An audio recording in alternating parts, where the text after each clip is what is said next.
사랑의 하나님 아버지, 우리를 너무나도 사랑하신 하나님, 인생에서 가장 좋은 시기인 청년의 때에 주님을 믿게 하셔서 구원의 기쁨을 알게 하시니 감사합니다. 완전하신 주님의 창조의 목적에 따라 한 사람 한 사람 태어난 우리가 주님 앞에 이제는 자기 자신의 신앙을 고백하며 주님 앞에 서는 날까지 바른 믿음을 갖고 헌신하기를 기도합니다.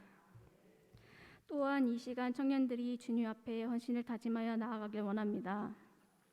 지금 이 자리에 서 있는 우리가 먼저 주님 앞에 감사함으로 이 예배 가운데 나아가게 하시고 1년에 한 번 드려지는 형식적인 예배의 자리가 되지 않도록 우리의 마음이 먼저 예배하게 인도하여 주시옵소서. 우리에게 베풀어 주신 놀라운 은혜들을 생각하며 이 시간 우리의 받은 것들을 주님 앞에 올려드립니다. 각자 주님 앞에 헌신하는 삶을 살아갈 때 그것이 그냥 주일 하루의 우리 모습의 헌신이 되지 않게 하시고 주일 하루 각자 위치에서 맡겨진 사명을 감당할 때 기쁨으로 먼저 준비된 청년들 되도록 또 봉사하는 그 부서마다 놀라운 부흥의 역사가 청년들로 하여 시작되도록 축복하여 주시옵소서. 완전하신 주님, 우리는 받은 것 없다고 늘 불평하지만 분명 주님께서 우리에게 이 세상에서 해야 할 많은 일들을 주심을 믿습니다. 받은 달란트들을 주님 계획하신 대로 사용할 수 있게 우리의 기도를 바꾸어 주시옵소서. 세상의 부와 명예를 위해 기도하는 청년들이 되지 않게 하시고 오직 하나님의 나라를 위해 크게 사용되기를 기도하는 우리의 꿈과 비전이 주님과 동일한 꿈과 비전으로 바뀌어지는 기도가 되게 하여 주시옵소서.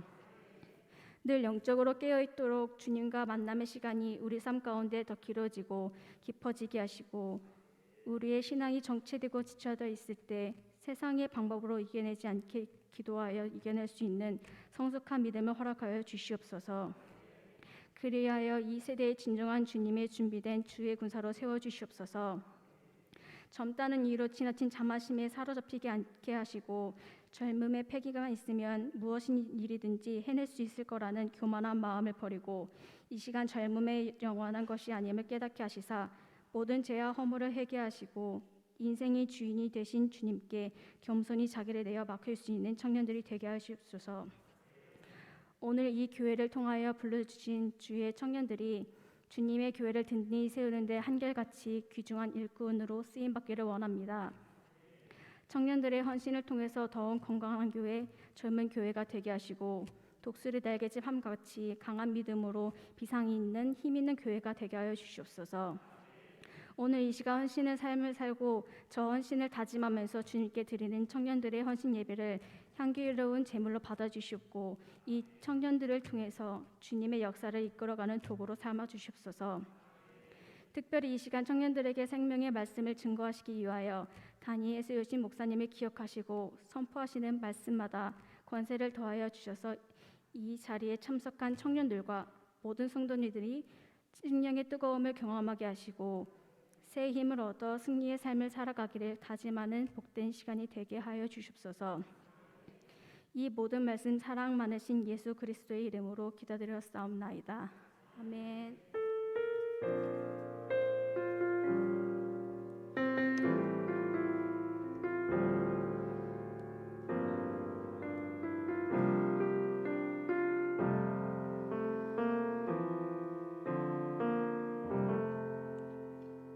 성경 봉독 시간입니다. 느헤미야 8장 1절에서 18절까지의 말씀입니다.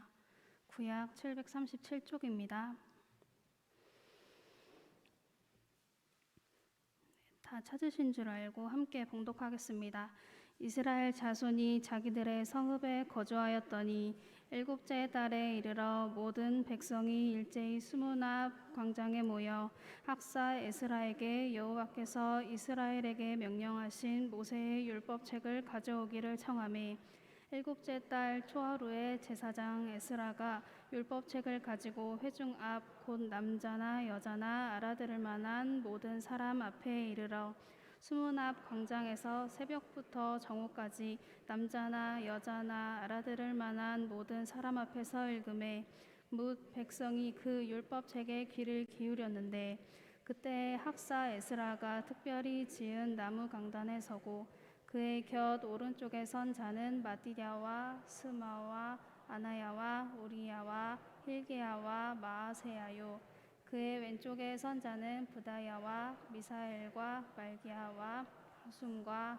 하스바다나와 스가랴와 모술람이라.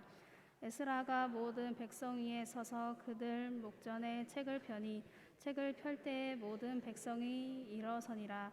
에스라가 위대하신 하나님 여호와를 송축하매 모든 백성이 손을 들고 아멘 아멘 하고 응답하고 몸을 굽혀 얼굴을 땅에 대고 여호와께 경배하니라.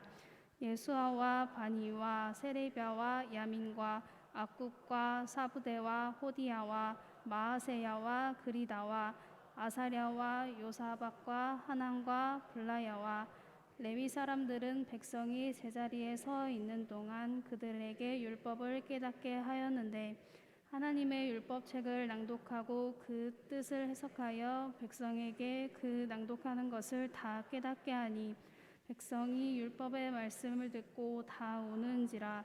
총독 느헤미야와 제사장 겸 학사 에스라와 백성을 가르치는 레위 사람들이 모든 백성에게 이르기를 오늘은 너의 하나님 여호와의 성일이니 슬퍼하지 말며 울지 말라 하고 느헤미야가 또 그들에게 이르기를 너희는 가서 살찐 것을 먹고 단 것을 마시되 준비하지 못한 자에게는 나누어 주라. 이날은 우리 주의 성일이니 근심하지 말라. 여호와로 인하여 기뻐하는 것이 너희의 힘이니라 하고 레위 사람들도 모든 백성을 정숙하게 하여 이르기를 오늘은 성일이니 마땅히 조용하고 근심하지 말라 하니 모든 백성이 곧 가서 먹고 마시며 나누어 주고 크게 즐거워하니 이는 그들이 그 읽어 들려준 말을 밝히 알미라. 그 이튿날 문 백성의 족장들과 제사장들과 레위 사람들이 율법의 말씀을 밝히 알히고자 하여 학사 에스라에게 모여서 율법에 기록된 바를 본즉 여호와께서 모세를 통하여 명령하시기를 이스라엘 자손은 일곱째 달 절기에 초막에서 거할지니라 하였고 또 일렀으되 모든 성읍과 예루살렘에 공포하여 이르기를 너희는 산에 가서 감람나무 가지와 들 감람나무 가지와 화석류 나무 가지와 종려나무 가지와 기타 무성한 나무 가지를 가져다가 기록한 바를 따라 초막을 지으라 하라 한지라.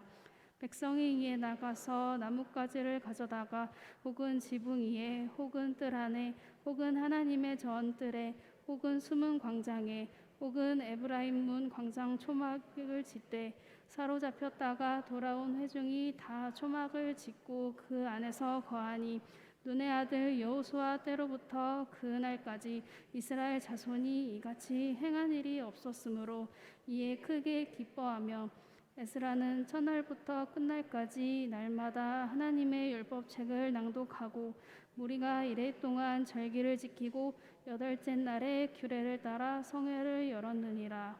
아멘. 이 시간 청년들 나와서 특별 찬양 드리고 말씀의 회복이 부흥의 시작입니다라는 제목으로 목사님 말씀 전해주시겠습니다.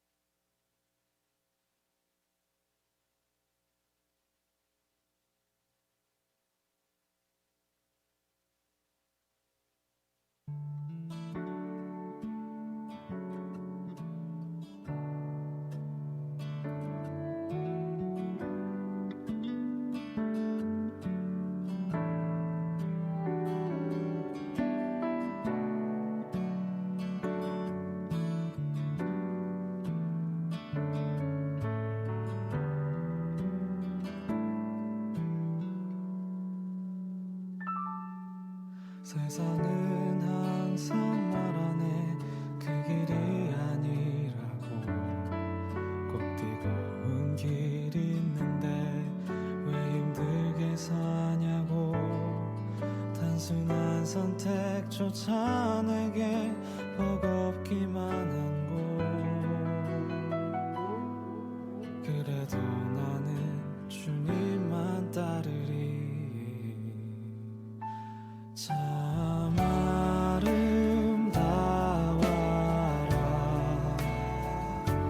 주님의 세계는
계속 걸어갑니다.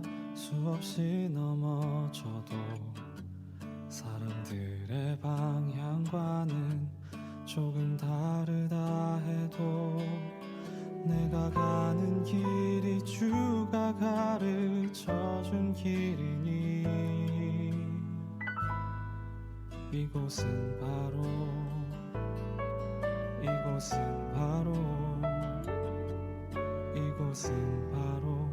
주님의 세계라.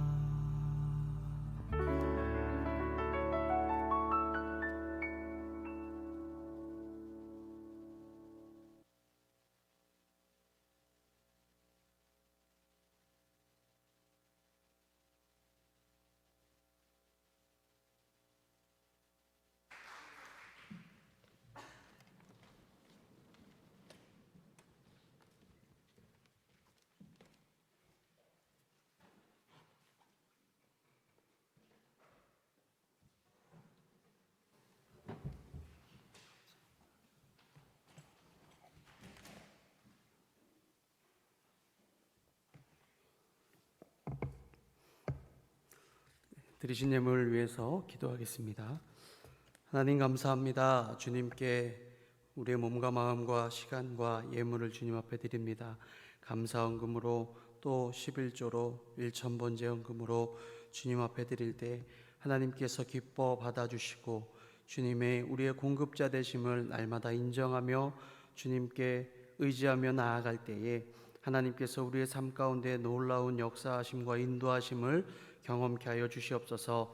주님, 이 시간 우리 가운데 주시는 하나님의 귀한 말씀을 듣게 하시고 깨닫게 하시고 그 말씀대로 살아갈 수 있는 순종이 우리 가운데 있게 하여 주시옵소서.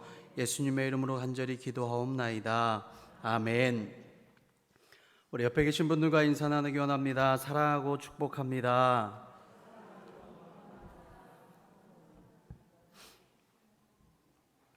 오늘 말씀의 회복이 부흥의 시작입니다라는 설교 제목으로 우리가 함께 은혜를 나누고자 합니다. 아프리카 라이베리아라는 나라가 있습니다. 아주 아프리카 대륙에 그렇게 크지 않는 아주 작은 그런 나라인데요. 그 나라의 축구 영웅으로 유명한 조지 웨어라는 선수가 있었습니다. 프랑스 프로축구팀에서 활약을 했고 많은 사람들의 존경을 받는 사람이었습니다. 그런데 이 조지 웨어에게는 한 가지 꿈이 있었습니다. 바로 라이베리아의 축구팀이 월드컵에 출전하는 것이 꿈이었습니다. 그래서 1994년도 미국에서 월드컵이 열릴 때에 이 조지 웨어는 처음으로 라이베리아의 축구팀을 만들었습니다.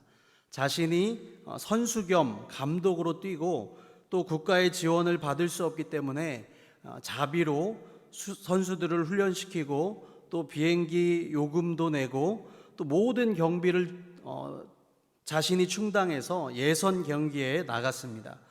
하지만 안타깝게도 이 라이베리아는 지역 예선에서 탈락을 해서 월드컵에 출전하지 못했습니다. 그러나 이 조지 웨어는 거기서 주저앉지 않았습니다. 1998년 프랑스 월드컵에서도 이 라이베리아 팀을 이끌고 아프리카 지역 예선에 나왔습니다. 여전히 감독 겸 선수로 모든 재정을 자신이 충당해서 그렇게 출전을 했습니다. 역시 결과는 실패였습니다. 그리고 나서 4년 뒤에 2002년 한일 월드컵에도 아프리카 지역 예선에 참가했지만 또 실패하고 말았습니다. 그러자 프랑스 축구협회에서 이 조지 웨어에게 한 가지 요청을 했습니다. 프랑스로 귀화해라. 당신의 축구 실력이 뛰어나니까 2002년 월드컵에서 당신이 프랑스 선수로 뛰어줬으면 좋겠다라고 그렇게 제안을 했습니다. 그러기 위해서는 이 라이베리아 국적을 포기하고 프랑스로 귀화해야 한다고 말했습니다. 그 말을 들은 이 조지 웨어는 단번에 거절했습니다. 자신의 유일한 꿈은 라이베리아 축구팀이 월드컵에 나가는 것이라고 말했습니다. 그리고 기회가 된다면 앞으로도 계속 월드컵에 이 라이베리아의 이름으로 다시 한번 도전할 것이라고 말했습니다. 이 조지 웨아의 꿈과 비전은 단순히 라이베리아 축구팀이 월드컵에 진출하는 것 그 자체가 아니었다는 것입니다.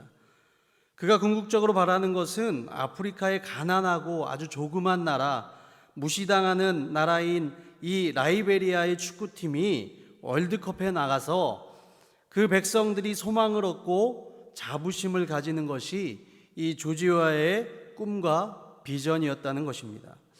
이처럼 오늘 우리가 본문을 읽은 느헤미야, 사실 청년부 예배에서 느헤미야 1장부터 쭉 순서대로 지금 나가고 있는데, 사실 이번 주가 8장 말씀, 오늘 말씀이었는데 어제는 다른 걸 했습니다. 헌신 예배, 헌신에 대해서, 진정한 헌신에 대해서 함께 말씀을 나눴고, 그래서 이번 주는 느헤미야를 안 나가는 줄 알았을 텐데 오늘 함께 우리 성도님들과 함께 느헤미야 8장 말씀을 나누고자 합니다.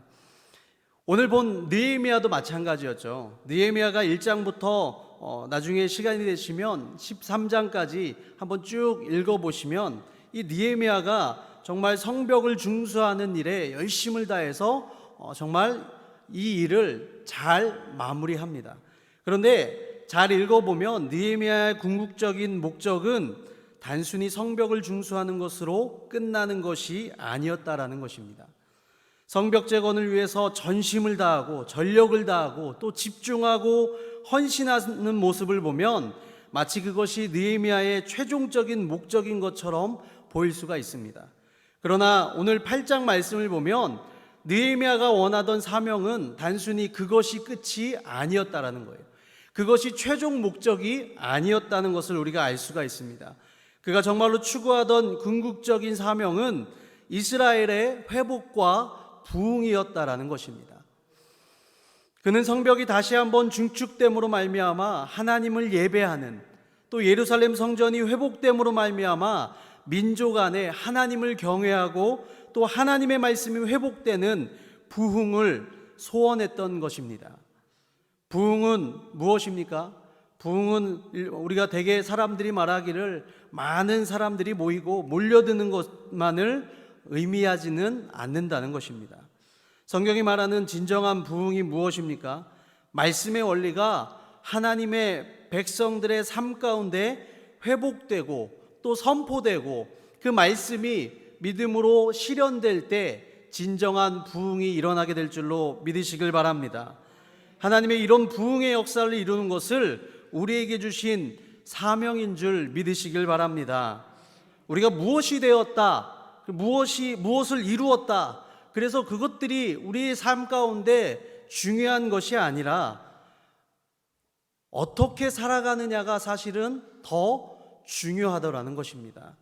대통령이 되고 또 국회의원이 되고 재벌 총수가 되고 교수가 되고 의사가 되고 연예인이 되는 것이 중요한 것이 아니라는 것입니다.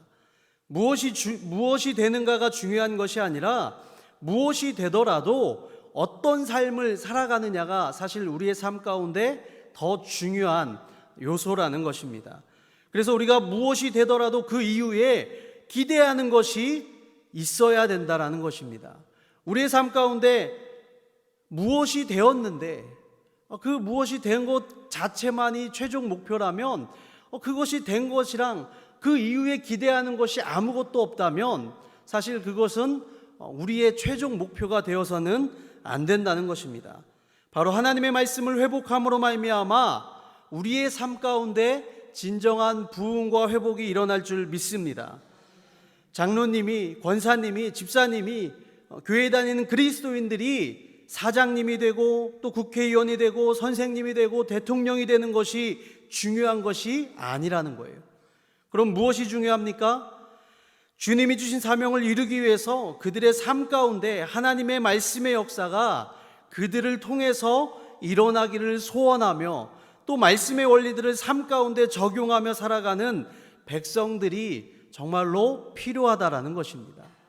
무엇이 되느냐가 중요한 것이 아니라 무엇이 되어서 어떤 것이 되든지 그들의 삶 가운데 하나님의 말씀대로 살아갈 때에, 하나님의 말씀의 원리들을 그들의 삶의 터전 가운데 적용하며 순종하며 살아갈 때에 말씀의 능력의 영향력들을 흘려보낼 수 있는 진정한 하나님의 백성들이 우리 가운데 필요하다라는 것입니다.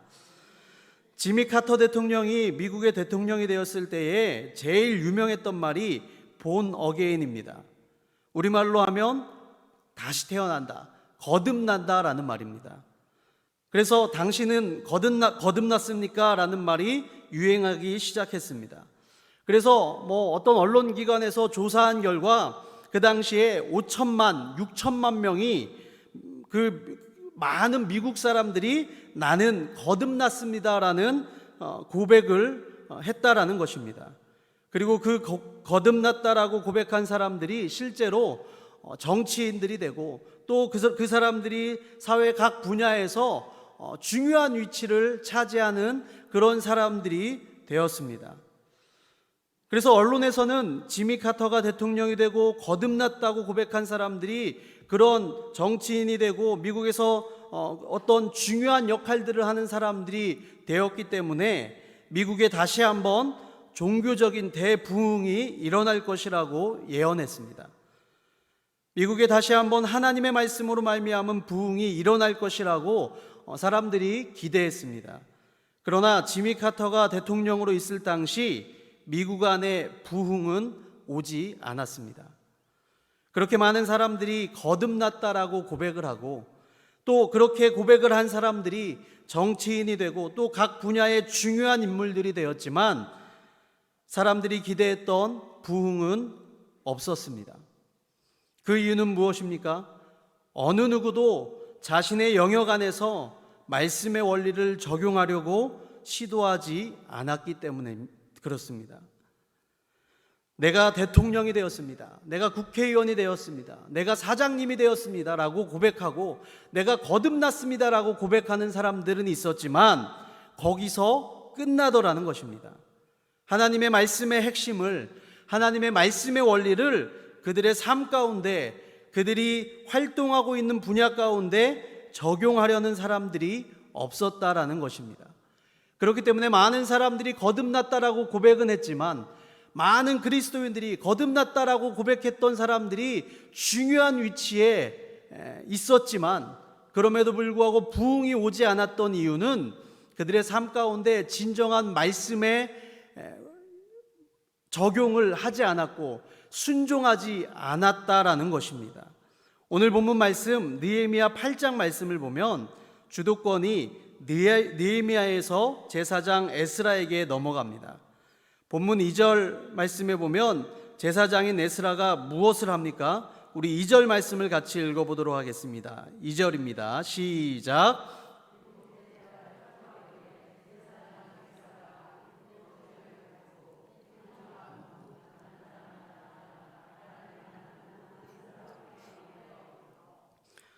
무엇을 하고 있습니까? 율법책을 가지고 회중 앞에 섰습니다.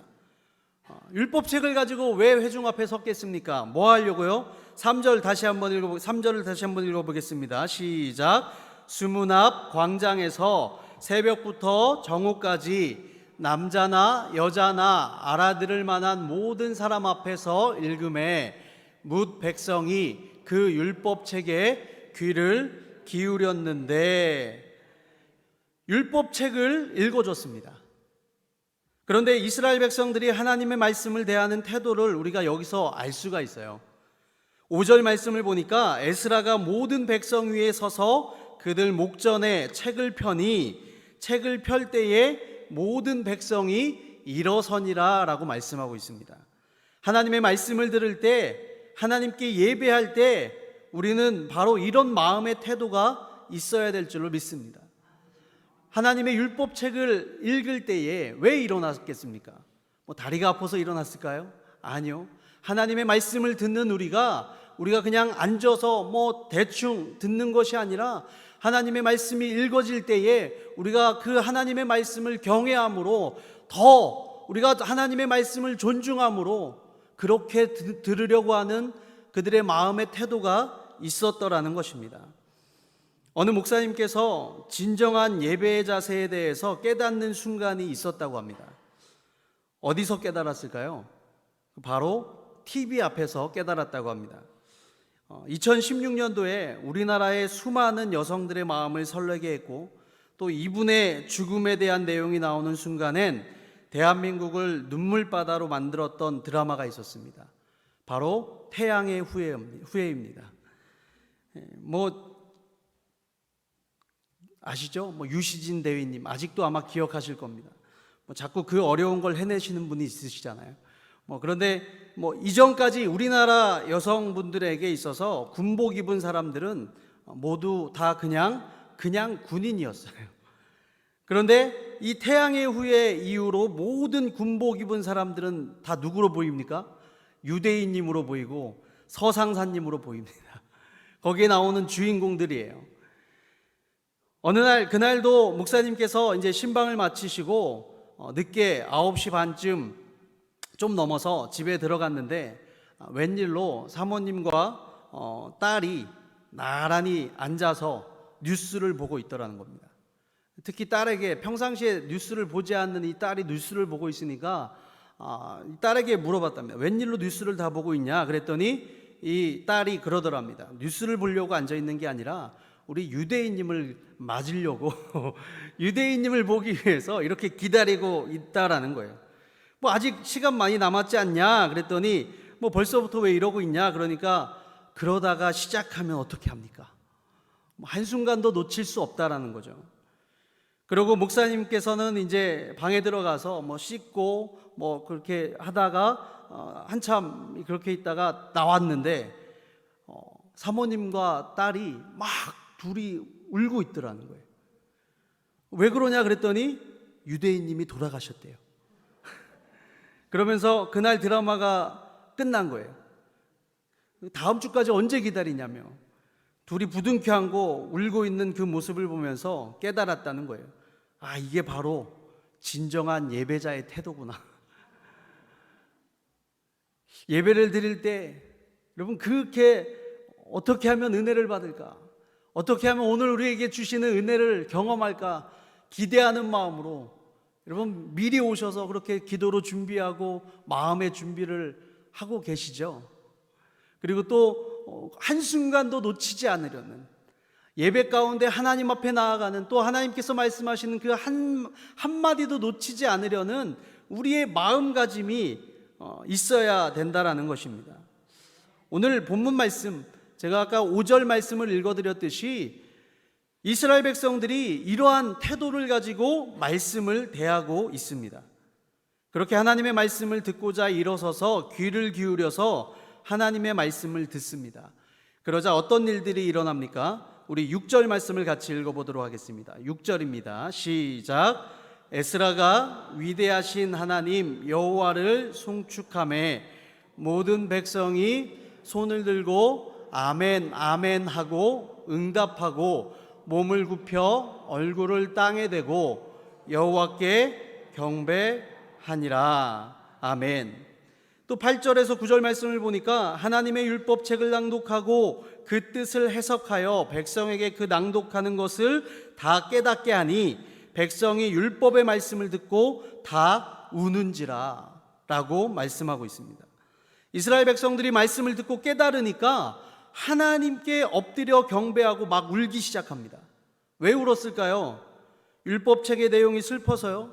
아닙니다.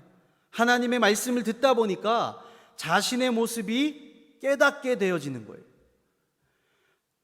하나님의 말씀을 듣다 보니까 내 모습이 어떤 모습인지, 내가 얼마나 연약하고 내가 얼마나 죄인된 모습인지, 하나님이 나를 얼마나 사랑하시는지 그것이 깨달아지는 거예요.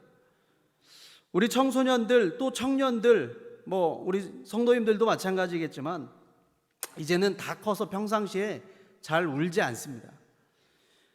그런데 언제 우는지 아십니까? 수련회 가면 꼭 울더라고요. 수련회 가서 은혜 받으면 막 웁니다. 막 울면서 기도해요. 그래서 막 주님, 막 울면서 주님 저는 죄인입니다 하면서 막 울면서 기도하면 막 기도해 주고 싶어요. 그럼 가서 기도해 주죠. 맞다, 너는 죄인이다 그러면서 막 같이 기도해 주는데, 왜 그렇게 울면서 기도합니까? 하나님의 은혜를 깨달으니까 평상시에는 몰랐던 나의 모습이 깨달아지기 시작하는 거예요. 아, 내가 진짜 죄인이었구나. 내가 정말 연약한 사람이었구나. 내가 정말 아무것도 못하는 너무나도 부족한 사람이구나라는 것이 깨달아지는 거예요. 그럼에도 불구하고 내가 나를 얼마나 하나님께서 사랑하시는지가 느껴지기 시작하는 거예요. 그러니까 막 주체할 수 없는 눈물이 나오기 시작하고 회개의 기도가 나오기 시작하고 하나님 앞에 감사하는 마음이 나오기 시작하는 거랍니다. 깨닫는 것도 주님의 은혜임을 믿으시길 바랍니다. 공부를 많이 하신 어떤 목사님이 시골에 계신 할머니, 할아버지들을 이제 모아놓고 말씀을 전하시는데, 많은 것을 배웠기 때문에 아깝잖아요. 배웠으면 뭐예요? 써먹어야죠. 그래서 많은 것을 배웠기 때문에 이걸 다 써먹고 싶으신 거예요. 그래서 이걸 다 써먹고 싶어서 그래서 막 설교를 어떻게 하냐면 막 배운 것들을 막 이렇게 사용해서 설교를 합니다. 데카르트가 어쩌고 소크라테스가 어쩌고 하니까 그분들이 이해를 하시겠습니까? 당연히 이해를 못 합니다. 저거 새로 나온 농약 이름인가 보다 하시는 겁니다. 그러면서 그런 표정으로 있으시니까 안 되겠다 싶어서 다음 날부터는 더 기도하면서 하나님의 은혜를 구하고 말씀을 전하니까 이분들이 말씀을 듣고 깨닫고 은혜 받게 되었다라는 것입니다. 깨닫는 것도 하나님의 은혜임을 믿으시길 바랍니다. 그래서 우리가 날마다 말씀을 읽고 또 말씀을 듣고 말씀을 묵상할 때마다 항상 기도하셔야 돼요. 성령님, 우리가 이 말씀을 깨닫게 하여 주시옵소서. 하나님의 은혜가 우리 가운데 임하게 하여 주시옵소서. 그렇게 날마다 말씀을 깨닫기 위해서 기도하시는 우리 성도님들 되시길 바랍니다. 그렇다면 무엇을 깨달았습니까? 자신이 얼마나 연약하고 더러운 죄인인지를 깨닫게 되는 거예요. 죄를 깨닫고 아픔을 깨닫게 됩니다. 그런 나를 사랑하시는 하나님의 사랑과 은혜가 깨달아지는 것입니다. 하나님의 말씀은 우리의 모습을 비추는 거울과도 같습니다. 그래서 우리가 항상 하나님의 말씀을 통해서 우리의 모습을 볼 수가 있는 거예요. 우리가 평상시에는 잘 못 봐요. 저도 이제 여기 올라올 때 거울을 많이 봤습니다. 왜 봤겠습니까? 혹시나 묻은 건 없는지, 혹시나 이렇게 제가 더 잘생겨 보이려고 그러는 게 아니라 말씀을 전하는데 자꾸만 뭔가 묻어 있으면 성도님들이 말씀에 집중을 못하고 저게 떨어져야 되는데 그거에 집중하다 보니까 말씀을 듣는데 방해되지 않으려고 한 번 더 보고 그럽니다. 거울을 보는 것과 같이 우리의 모습을 깨닫기 위해서는 어떻게 됩니까? 하나님의 말씀을 봐야 된다는 것입니다. 그래서 우리가 날마다 말씀을 보면서 우리들의 모습들을 우리가 거울로 비추어 보듯이 우리들의 모습을 깨닫는 우리 성도님들이 되시길 바랍니다. 그래서 하나님의 말씀만이 우리의 죄와 연약함을 깨닫게 해주시는 줄 믿으시길 바랍니다. 그래서 우리는 날마다 하나님의 말씀으로 우리의 삶을 비춰보고 또 점검해 보아야 하는 것입니다. 성경 묵상을 왜 합니까? 성경을 왜 읽습니까? 왜 하나님의 말씀을 듣습니까? 그 말씀대로 살기 위해서 우리가 성경을 읽기도 하고 말씀을 듣기도 하고 성경을 묵상하기도 합니다. 많은 사람들에게 제일 감동적인 설교가 뭔지 아십니까? 회개하게 만들고 아픈 곳 찔러서 펑펑 울게 하면 은혜롭게 여깁니다. 그런데 그것이 전부가 아니라는 것입니다. 신앙은 감정이 아니라 신앙은 확신입니다. 백성들이 죄로 인해 슬퍼할 때 지도자들이 어떻게 합니까? 9절 말씀으로 우리 같이 읽어보도록 하겠습니다. 9절입니다. 시작. 백성이 율법의 말씀을 듣고 다 우는지라. 총독 느헤미야와 제사장 겸 학사 에스라와 백성을 가르치는 레위 사람들이 모든 백성에게 이르기를 오늘은 너희 하나님 여호와의 성일이니 슬퍼하지 말며 울지 말라 하고. 아멘. 우리는 날마다 죄로 인해 아파합니다. 그러나 말씀은 우리로 하여금 죄를 깨닫게 할 뿐만 아니라 내가 죄를 용서함 받았다, 죄가 주님으로 말미암아 씻김 받았다라는 확신과 기쁨을 주는 능력이 있음을 믿으시길 바랍니다. 그래서 예배드리러 오는 자마다 죄를 회개하고 그것으로 말미암아 아파하지만 주님의 말씀은 즉시로 기뻐하며 회복해 하는 역사가 있는 줄 믿으시길 바랍니다. 그래서 10절 말씀에 보니까 느헤미야가 또 그들에게 이르기를 너희는 가서 살찐 것을 먹고 단 것을 마시되 준비하지 못한 자에게는 나누어 주라. 이날은 우리 주의 성일이니 근심하지 말라. 여호와로 인하여 기뻐하는 것이 너희의 힘이니라 하고 라고 말씀하고 있습니다. 부흥의 때에는 사람들이 회개하는 역사도 있지만 또한 사람들의 기쁨이 회복되기도 한다라는 것입니다. 즐거움이 회복됩니다. 그래서 12절 말씀에 모든 백성이 곧 가서 먹고 마시며 나누어 주고 크게 즐거워하니 이는 그들이 그 읽어 들려준 말을 밝히 알미라 라고 말씀하고 있습니다. 이것이 참된 교회의 모습인 줄 믿으시길 바랍니다. 백성들이 말씀을 듣고 그 말씀을 깨달음 때문에 기쁨으로 나아가는 거예요. 말씀을 듣는데 자꾸만 더 근심이 생긴다면 그것은 문제가 있는 거예요. 말씀은 근심에도 이르게 하지만 그 근심을 기쁨으로 바꾸는 능력이 있는 줄 믿으시길 바랍니다. 말씀을 계속 읽었더니 계속 근심만 쌓이는 거예요. 그거는 정말 진정한 하나님의 말씀의 능력이 아니에요. 물론 말씀을 통해서 내 모습을 비추어 보니까 내가 참 죄인이고 내가 이렇게 살아서는 안 되겠다라는 것들이 깨달아질 때는 근심이 될 수가 있겠죠.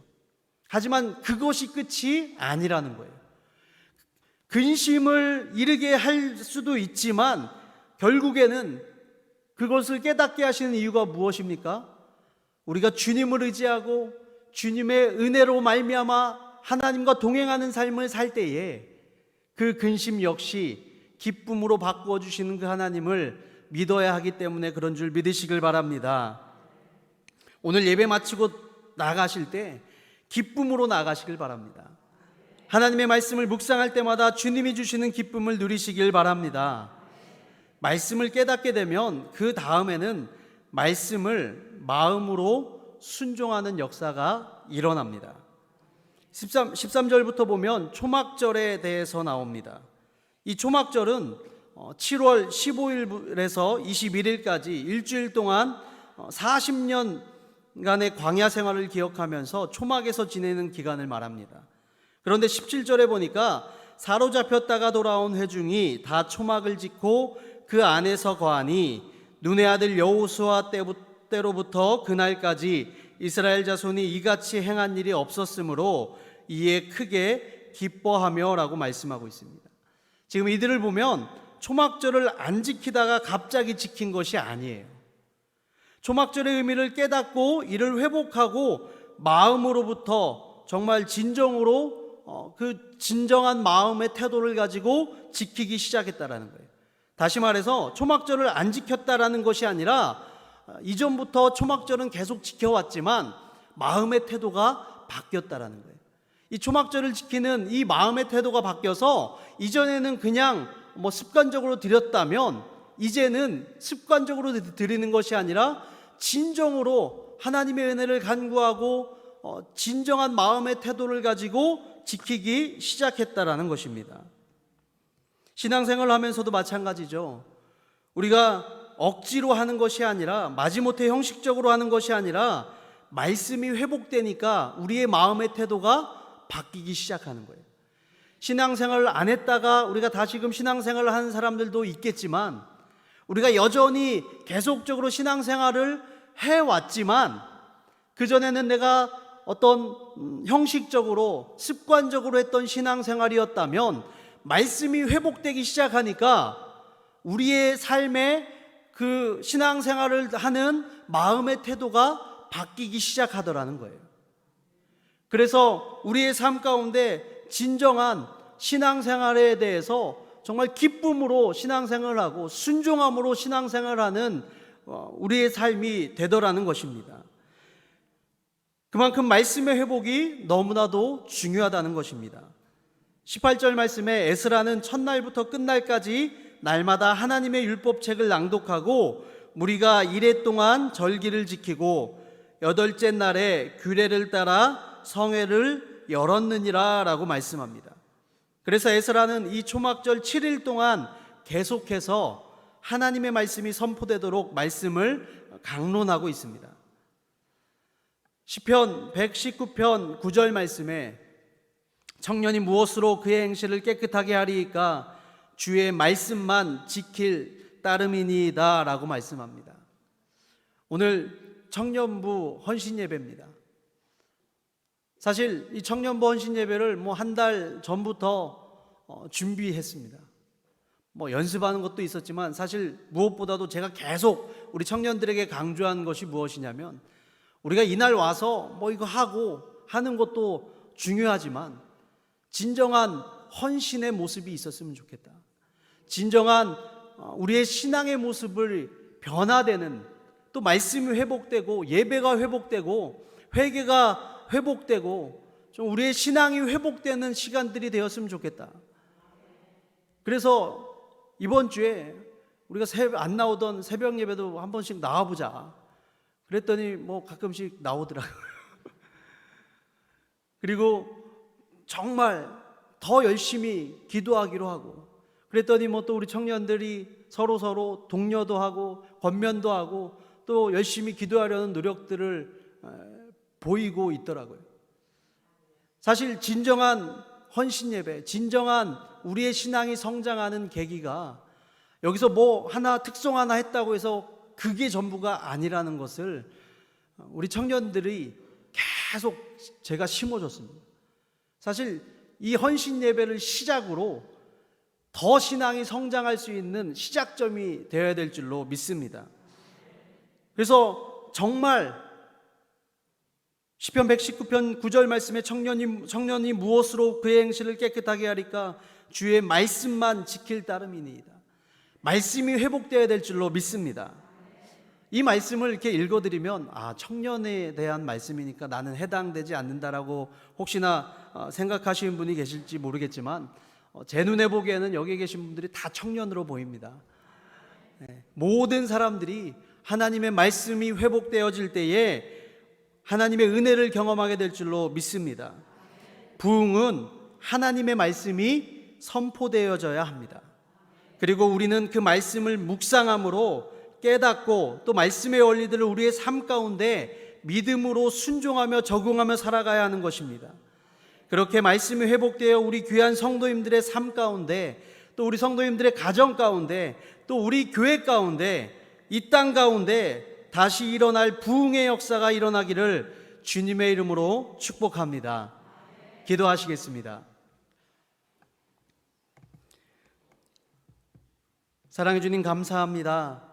주님께서 오늘 우리 가운데 주신 하나님의 귀한 말씀을 듣게 하시고 특별히 말씀이 회복됨으로 말미암아 우리의 삶의 부흥과 회복이 일어나는 시작점이 되게 하여 주시옵소서.